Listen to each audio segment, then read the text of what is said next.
Amém. Meu nome é Gustavo, né? Eu sou pastor dessa igreja e eu queria saudar o Robertinho, em primeiro lugar, que trouxe água. Obrigado, cara. Mas queria saudar os visitantes também, o amigo do Ninô, né, que veio aí. Prazer te conhecer. E também as pessoas que estão sentadas do lado do Ninô aí, que Deus abençoe a vida de vocês, sejam muito bem-vindas também. Espero que vocês possam também se sentir bem em nosso meio. Que Deus abençoe a vida de vocês. Depois fiquem um pouquinho mais para a gente conversar um pouquinho, né? Para a gente poder trocar uma ideia, conhecer vocês melhor, tá bom? Eu queria continuar a pregação do João de semana passada. Quem lembra qual foi o tema do João? Ira, isso mesmo, a raiva, né? É interessante que em todas as pregações que a gente teve, mentira, inveja, orgulho, né? A raiva, hoje é culpa, né? Mas em todas as pregações, ou antes ou depois do culto, alguém me disse assim: não, que bom que você pregou sobre esse assunto, né? Que bom, glória a Deus por essa palavra, mas isso não se aplica a mim, isso é uma coisa que os outros têm, eu não. É interessante que a gente acaba sempre olhando para a vida dos outros e não para a nossa vida no momento de palavra. E eu queria te convidar, nessa noite, a você olhar para a sua vida e não para a dos outros. E eu sempre gosto de contar uma historinha da pregação dos outros, né? E eu fiquei pensando, alguém me disse que não era uma pessoa irada. E eu fiquei pensando, rapaz, se a pessoa não é irada, ela é mentirosa, né? Porque não tem uma pessoa... Hoje a Daniela foi pegar o Vinícius no colo, deu uma topada na cama, a Daniela já saiu, né? Que já dá aquela raiva súbita, assim, né? Bateu o dedinho, não sei porquê, dá uma raiva que... Acho que Deus fez aquele negócio só para despertar a raiva na gente, né? O dedinho. E eu estava pensando sobre a raiva e eu vi um comediante essa semana que ele é cristão, mas ele está afastado da fé. E é interessante que esse cristão falou o seguinte: ele estava contando das histórias de quando ele era cristão, e ele falou que crente ri muito, e ele só elogiou os cristãos. E ele estava contando e narrando de uma partida de futebol que ele foi. Qual é a única regra, quando nós cristãos estamos jogando futebol, qual é a única regra, além da regra oficial que vale? Que não pode falar palavrão, né? E é interessante que quando a gente está lá jogando, né, e quem joga no meu time sabe o que é passar raiva, né, porque eu sou muito ruim no futebol. Eu já estou conformado com isso, desde que eu me conheço por gente, eu sempre fui o último a ser escolhido no time de futebol. Né, só pegava o Gustavo lá, porque coitado sobrou e tinha que pegar alguém, né? Isso quando o time não saía correndo, me deixava lá e o professor dizia, pô, eu Gustavo ali, né? E aí o que a gente faz? Era ruim mesmo, eu sou ruim mesmo, cara. Mas o que acontece quando a gente está jogando e daqui a pouco aquele irmão que estava de frente pro gol, era só dar aquele toquezinho e ele chuta pro escanteio, né? O que acontece? Os outros irmãos vêm bufando atrás dele. O cara do time dele que chutou para fora, né? E já vem marchando. Ele fala palavrão? Não, ele é cristão, ele não fala palavrão. O que ele fala? Misericórdia, irmão! Né? Já vem aquela raiva súbita. Por quê? Não pode falar palavrão, mas a raiva tá lá, né? Todos nós, de alguma forma, temos raiva. Passamos raiva. Não, a gente talvez não é uma pessoa raivosa, mas todos nós, de alguma forma, de vez em quando, perdemos o controle. De vez em quando, a raiva extrapola e quando a gente viu, falei, né? Saiu da boca. Né? Não era para ter falado tanto. Aí chega em casa e tu pensa, putz, não era para eu ter falado tudo aquilo, né? Não precisava. Eu acabei me queimando porque eu falei demais. Não chegou essa sensação em casa? Falei demais e me queimei, né? Porque eu fiquei com raiva na hora, falei com raiva. Todos nós, de alguma forma, a gente já machucou alguém por causa da nossa raiva. E a gente se sentiu mal depois. ou foi porque a gente ofendeu essa pessoa com palavras, né? Ou a gente machucou essa pessoa fisicamente, né? Às vezes deu uma palmada muito forte no filho e aí depois ficou coração apertado, se sentindo culpado. Ou a gente literalmente entrou em algum tipo de briga, contenda na família. Ou a gente talvez, né, se sentiu culpado por ter machucado fisicamente uma pessoa. Por exemplo, de alguém que atropela uma pessoa sem querer, né? A pessoa não viu o carro, né, bateu, e aí você fica culpado por aquela situação. A culpa, ela é algo que é bom, porque ela é um termômetro para a nossa vida. Ela é um termômetro dizendo assim, tem algo errado, e a gente pode tomar uma decisão, e eu já vou... E essa pregação é justamente sobre essa decisão, o que a gente faz depois que a gente pecou. O que a gente faz depois que a gente pisou na bola. O que a gente faz depois que a gente teve inveja. O que a gente faz depois que a gente teve ira? O que a gente faz depois que a gente mentiu? O que a gente faz depois que a gente, né, fez algo de errado? A culpa vem, e como é que a gente lida com isso? O Lutero, ele disse uma coisa, que a raiva e o ódio, eles se juntam e se misturam, e enquanto o diabo se traveste de divindade, o ódio se torna algo divino. E o orgulho se torna verdade. E esses dois são pecados mortais. Odiar é matar e o orgulho é mentir. De alguma forma, todos nós nos encaixamos nas últimas todas as pregações. E eu não quero te ofender aqui. Eu não quero dizer que eu estou te chamando de mentiroso, estou te chamando de invejoso. Não é isso. É que todos, de alguma forma, e a gente citou vários exemplos da vida, que de alguma forma sempre uma sementinha do mal está lá dentro. Né? Uma coisa que nos afasta de Deus está lá dentro. Tem por exemplo, eu queria... a gente... E quando a gente peca, a gente sempre sente, de alguma forma, essa culpa. Talvez... Nessas pregações que a gente fez, você saiu do culto se sentindo um pouco culpado por aquilo que você escutou. Você diz, é verdade, eu sou assim. E às vezes a gente acaba não trabalhando muito bem a cura disso tudo, né? E eu queria hoje justamente falar sobre essa cura. E às vezes a gente como igreja, a gente tende e às vezes peca por falar demais sobre o pecado e as pessoas acabam se sentindo oprimidas. Eu acabo me sentindo oprimido de escutar tanto, né, dos meus erros, das minhas falhas, e a gente esquece do perdão. E essa e a gente vive nessa polarização. Ou é 8 ou 80, né? Ou a gente às vezes põe peso demais por causa do pecado. E aí e muitas igrejas também fazem isso, põem peso, pecado, né? Você pecou, pecador, pecador, pecador, e a pessoa se sente, né? Como diz a mosquinha do cocô do cavalo do bandido, né? A pessoa se sente a pior pessoa do mundo. Mas, por outro lado, tem a pessoa que não sente culpa de nada. Você já conhece essa pessoa? Ela é a famosa vida louca, né?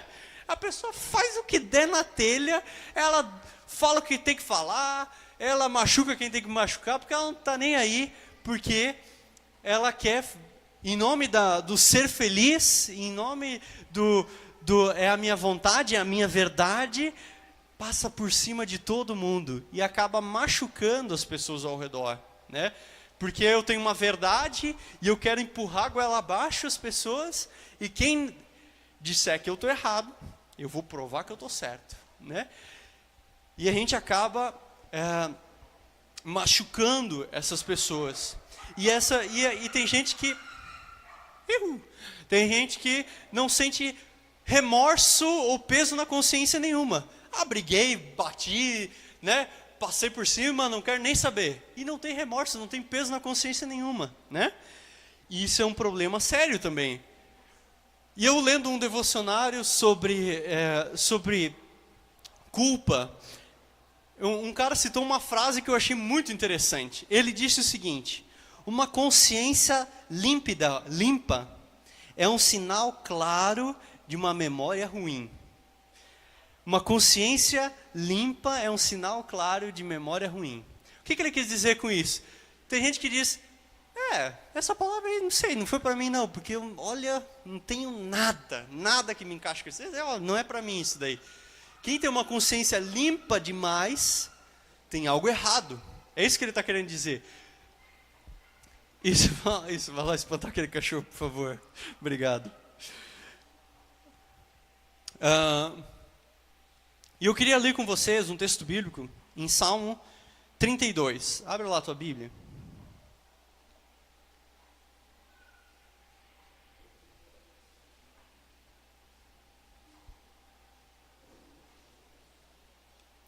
Salmo 32, do versículo 1 ao 5. Salmo 32. Salmo fica bem lá no meio da Bíblia. Salmo 32, do versículo 1 até o 5. Salmo 32, do versículo 1 até o 5. Amém? Todo mundo achou? Beleza. Eu posso ler então. Opa.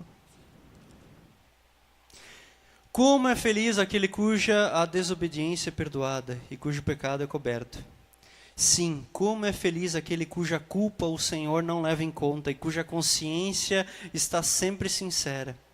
Enquanto recusei a confessar o meu pecado, o meu corpo definhou e eu gemia o dia inteiro, dia e noite. Tua mão pesava sobre mim, minha força evaporou como água no calor do verão. Versículo 5. Finalmente confessei a ti todos os meus pecados, e não escondi mais a minha culpa. Disse comigo, confessarei ao Senhor a minha rebeldia, e tu perdoaste toda a minha culpa. Até aqui. Vamos orar. Deus, eu peço, Senhor, para que o Senhor fale conosco, e que o Senhor traga à tona esses sentimentos de culpa. Seja uma culpa que a gente está carregando há anos, ou algo que aconteceu essa semana, que está pesando sobre a nossa vida. Deus, queremos colocar esse momento diante de Ti. Fala conosco em nome de Jesus. Amém.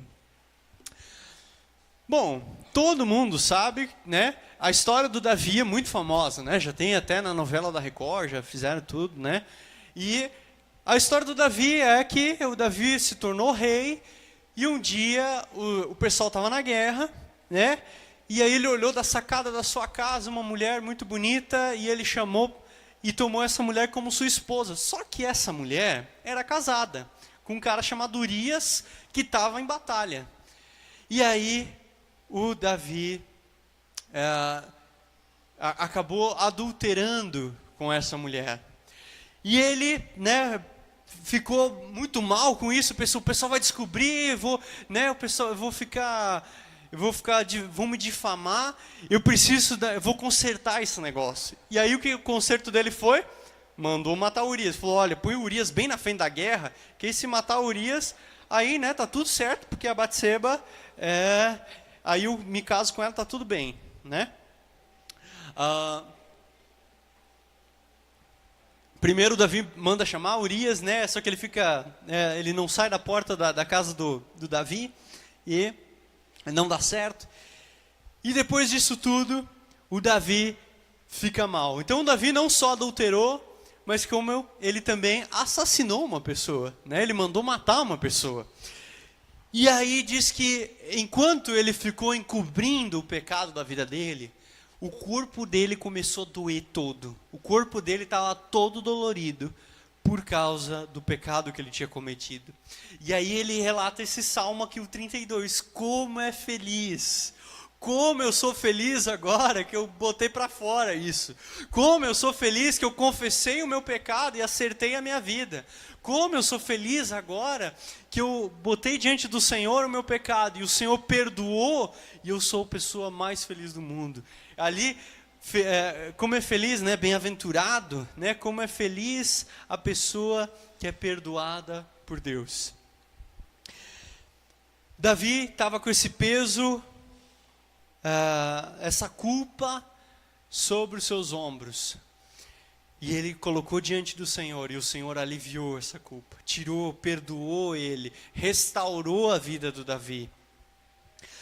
A gente diante da culpa, diante de a gente ter feito alguma coisa errada, a gente pode agora olhar para o Senhor e a gente pode sentir duas coisas, né? A gente pode dizer, não, eu vou me arrepender, eu vou me quebrantar na presença do Senhor e eu vou lá pedir perdão ao Senhor, vou pedir perdão às pessoas a quais eu ofendi, vou pedir perdão para as pessoas que eu magoei, para as pessoas que eu machuquei, eu vou me acertar. O que é isso? Isso é arrependimento, é você ter feito uma coisa muito errada e você diz, não, esse é o caminho errado, eu preciso me arrepender, eu preciso voltar atrás, eu preciso pedir perdão, eu preciso me reconciliar. Mas tem uma outra opção, que é a opção remorso. Você sabe qual é a diferença entre arrependimento e remorso? Quem lembra? Rapidinho, quem lembra a diferença entre arrependimento e remorso?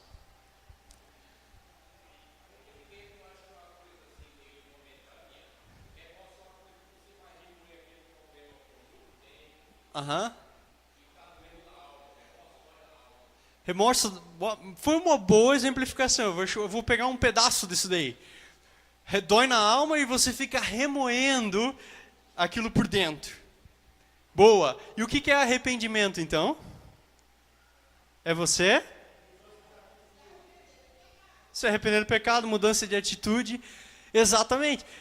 A pessoa que está com remorso, ela não muda de vida.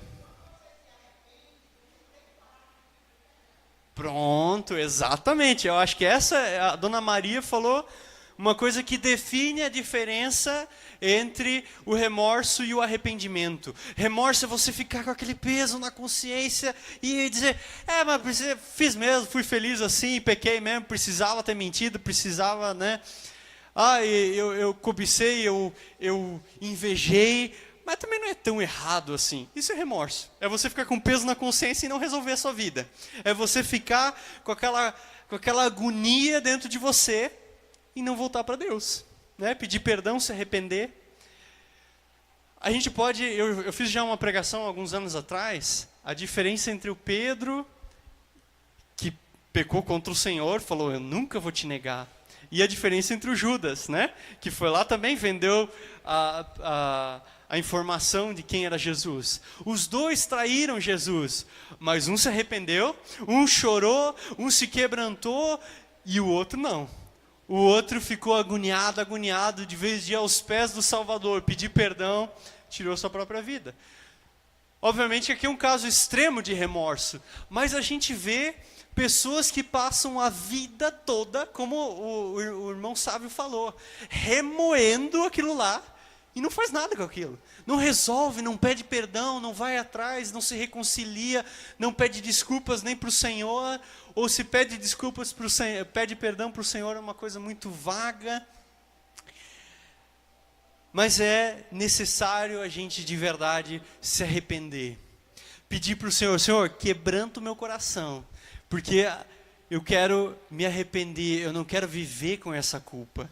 Eu quero consertar essa culpa. Isso tem a ver com você e com Deus, e tem a ver com as pessoas a qual você machucou e ofendeu. Não adianta só pedir perdão ao Senhor.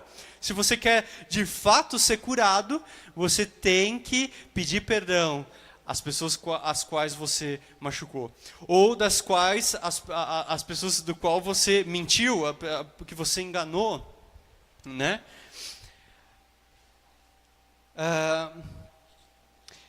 Eu queria citar dois exemplos. Um eu acabei esquecendo de citar bem no início da pregação, que foi um exemplo do que originou essa pregação. Foi do devocional que eu li a respeito desse assunto.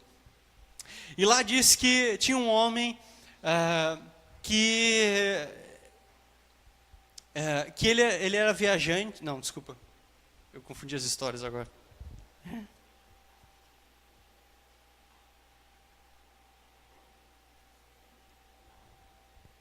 Eu esqueci a história. Já vai voltar. Tá na ponta da língua. Tá, eu vou contar outra história, então. Já que eu esqueci essa. Qual que era, Daniel? Tu lembra? Obrigado. Eu esqueci. Eu anotei aqui, contar a história. Aí ficou difícil, né? Tá, não importa. Quer dizer, importa sim, eu já vou lembrar da história e vou contar ela também. Mas, às vezes, quando a gente faz uma coisa errada para alguma pessoa, a gente pede perdão para ela, e alguém já disse isso para você, você foi lá, pediu perdão para aquela pessoa, você se humilhou, né? Você disse, puxa, eu falei demais, eu errei com você, eu queria te pedir perdão, me perdoa. E a pessoa disse, não. Já aconteceu com você? Putz, e aí tu fica mal. Acho que é uma situação muito ruim, porque tu já está numa situação de humilhação ali, você já está constrangido por aquilo tudo, e aí você pede perdão para a pessoa, e a pessoa diz, não vou te perdoar, eu não quero te ver nunca mais, eu não quero saber de você, o que você fez foi imperdoável. E aí a pessoa fica mal por causa dessa situação. Há uma história de uma senhora, que ela era uma senhora muito solitária. O marido dela era viajante, o marido viajava por todos os lados, e o marido nunca estava em casa. E ela começou a se sentir sozinha, e um dia ela acabou se envolvendo com um homem.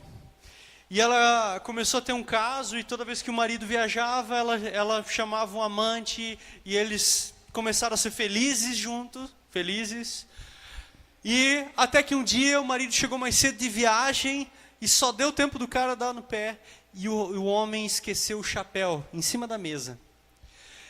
E aí, o chapéu que o amante usava. E o marido chegou em casa e disse, esse chapéu não é meu. A minha mulher está me traindo. E aí foi aquele fuá todo e aquela coisa toda.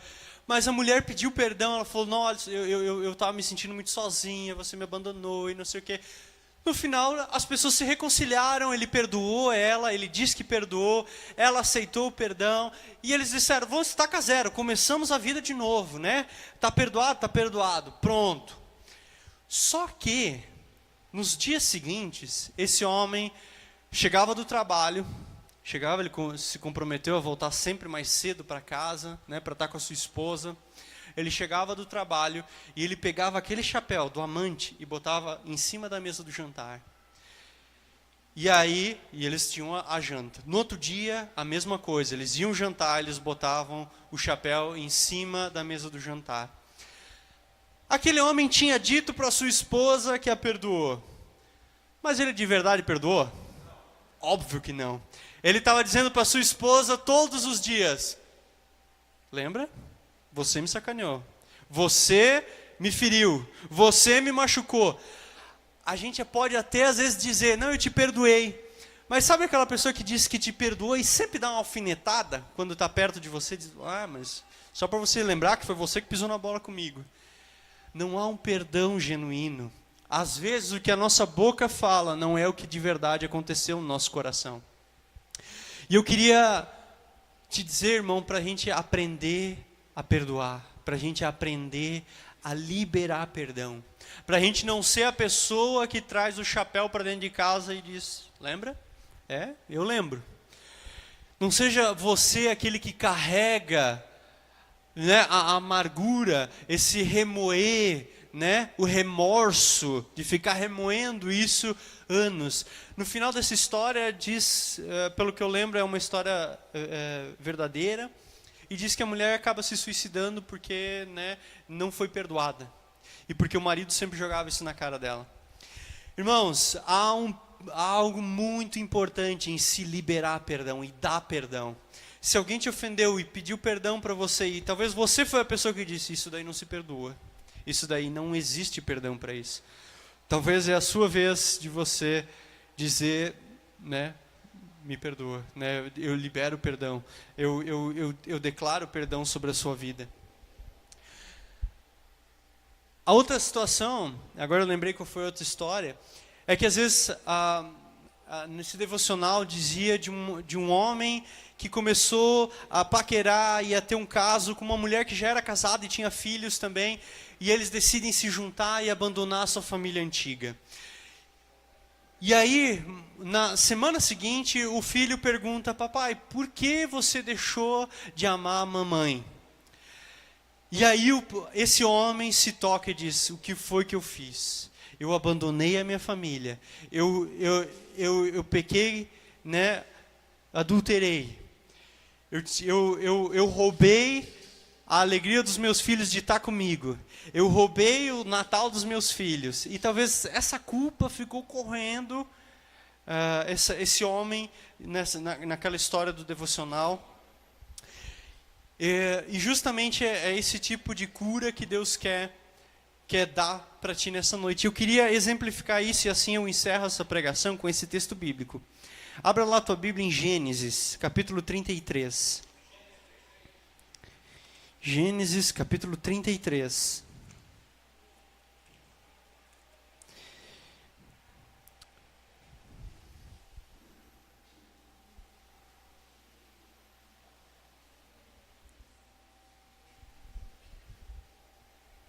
Gênesis 33, do 3 ao 10.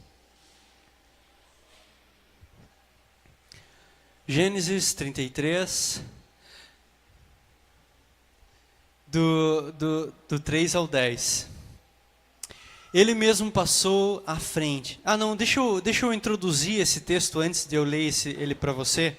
Deixa eu contar. Todo mundo lembra aqui quem é Jacó? Todo mundo lembra, né? O que significa Jacó? O enrolado, o enganador, né? O Duta pregou recentemente sobre a transformação da vida de Jacó. E a vida de Jacó era uma enganação só. Desde o dia que nasceu até metade da sua vida, ele era um baita do enrolador. E um dia, no dia que seu pai estava muito velho, ele quis, né, passar a perna no irmão. E ele então... O irmão era muito peludo, ele pega um pelego, põe no braço, o pai já estava meio cego, e aí o pai diz: não, a melhor parte da herança vai ficar com o Esaú, que ele fingiu ser, por causa do pelego. E ele, por ter traído o irmão dele, o Esaú declara a morte do Jacó. Ele falou: rapaz, eu só vou sossegar o dia que eu matar o Jacó. Tanto é que o texto bíblico diz lá que Jacó encontrou paz em querer matar, o Esaú encontrou paz em querer matar o Jacó. Ele disse: qualquer dia desse eu vou encontrar ele, eu vou matar ele. Ele encontrou paz nesse assassinato, e o Jacó, como era liso, né, deu no pé, foi embora. Depois de ter enganado o pai dele, de ter enganado o irmão dele, ele enganou o sogro dele também. E ele ficou muito rico com isso. Porque ele ganhou uma boa herança, enganando o irmão dele, ganhando essa herança do pai. Ele ficou rico porque enganou o sogro.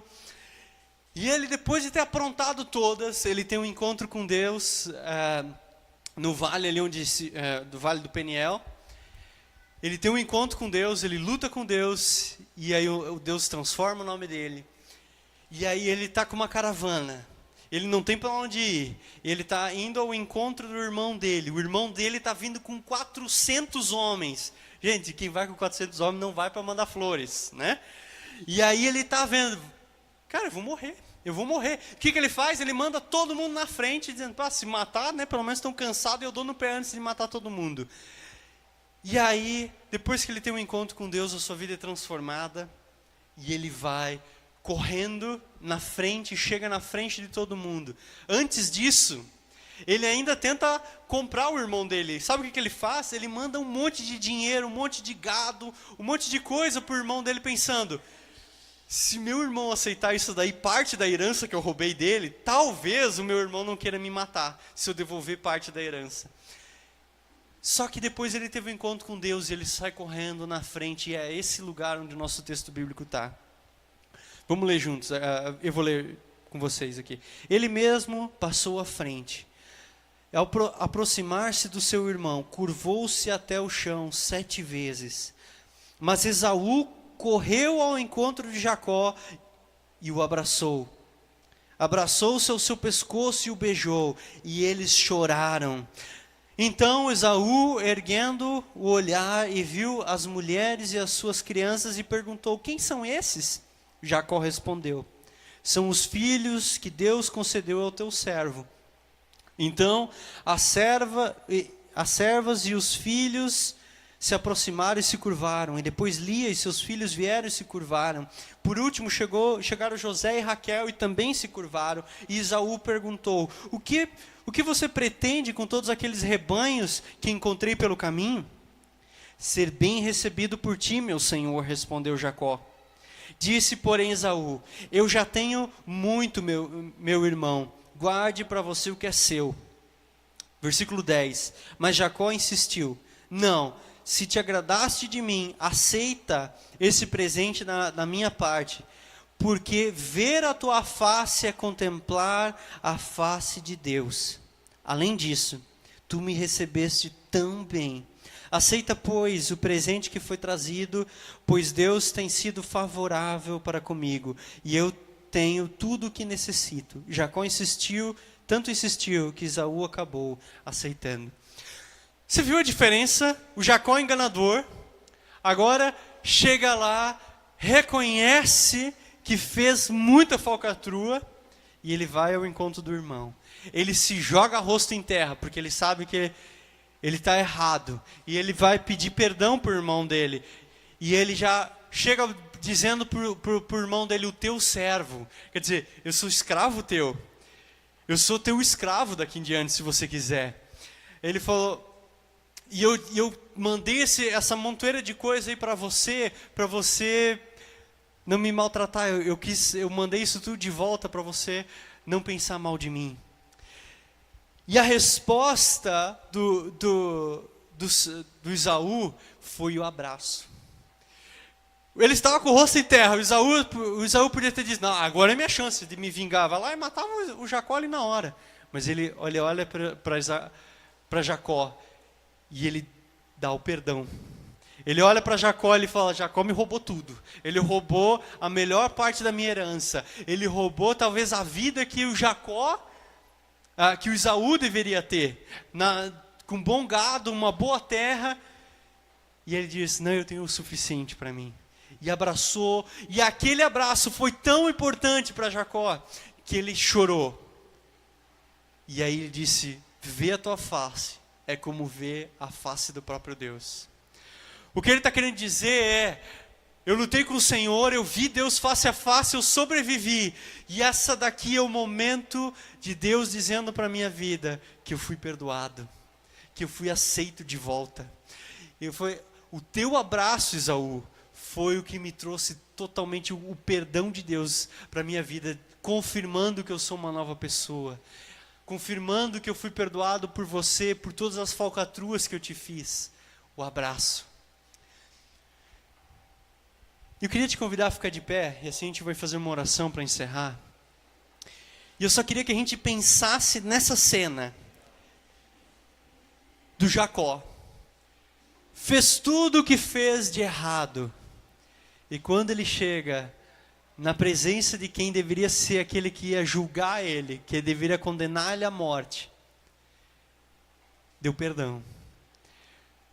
Em Romanos, capítulo 5 diz: quando éramos inimigos de Deus, fomos reconciliados, fomos perdoados mediante a morte de Jesus. Quanto mais agora, tendo sido reconciliados, seremos salvos pela sua vida. O que ele está querendo dizer é que antes, quando a gente era pecador, quando a gente era Jacó, quando a gente era um enganador, quando a gente era um invejoso, mentiroso, que talvez machucou as pessoas, Deus deu perdão. Quanto mais agora que nós que somos filhos, herdeiros de Deus, vamos ter o perdão do Senhor. Irmãos, eu queria orar com vocês. Talvez o que está faltando no teu coração é essa confirmação do perdão de Deus sobre a tua vida. A confirmação que Deus te perdoa pelo que fez. Talvez você já orou ao Senhor.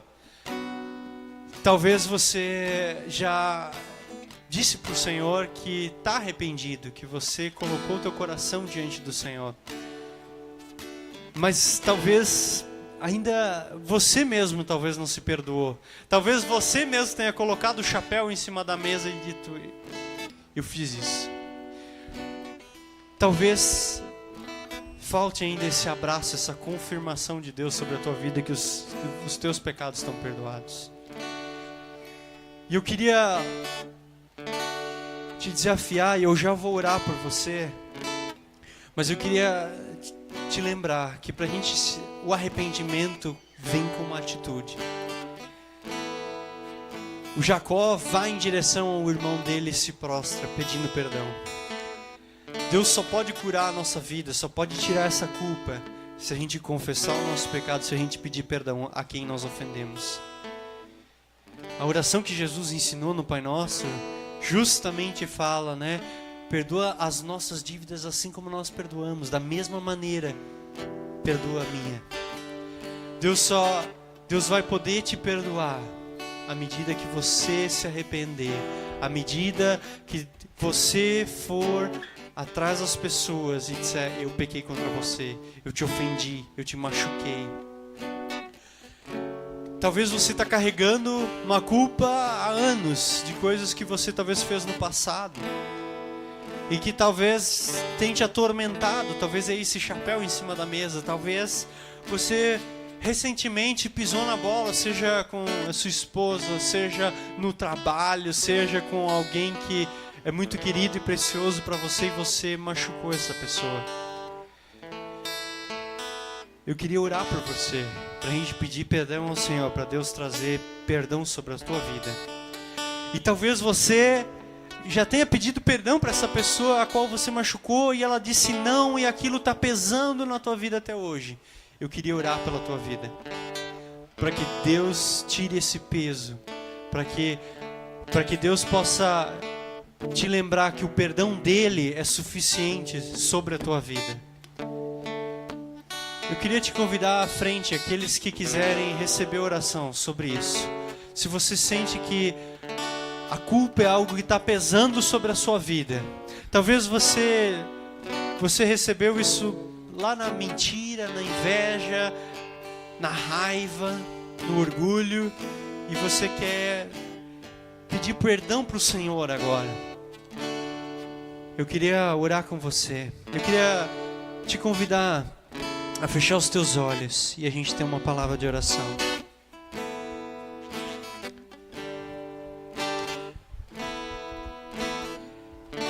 Eu queria chamar, se alguém puder, alguma das mulheres puderem vir aqui ajudar a ministrar a oração também, algum dos homens. Eu gostaria de orar pessoalmente sobre também a vida dos meus irmãos, mas eu queria que você tivesse um tempo de olhar e pedir perdão talvez para o Senhor pelas vidas das pessoas da qual você machucou, da vida das pessoas que talvez você ainda está devendo perdão. Eu queria que você tivesse um tempo para falar com o Senhor e pedisse perdão. Talvez pedisse para o Senhor tirar essas culpas que estão amontoadas sobre a sua vida. Senhor Deus, eu quero te agradecer por essa palavra tão importante, Senhor.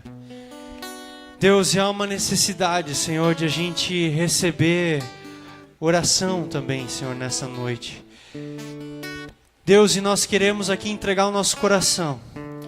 Talvez nós pisamos na bola, Senhor.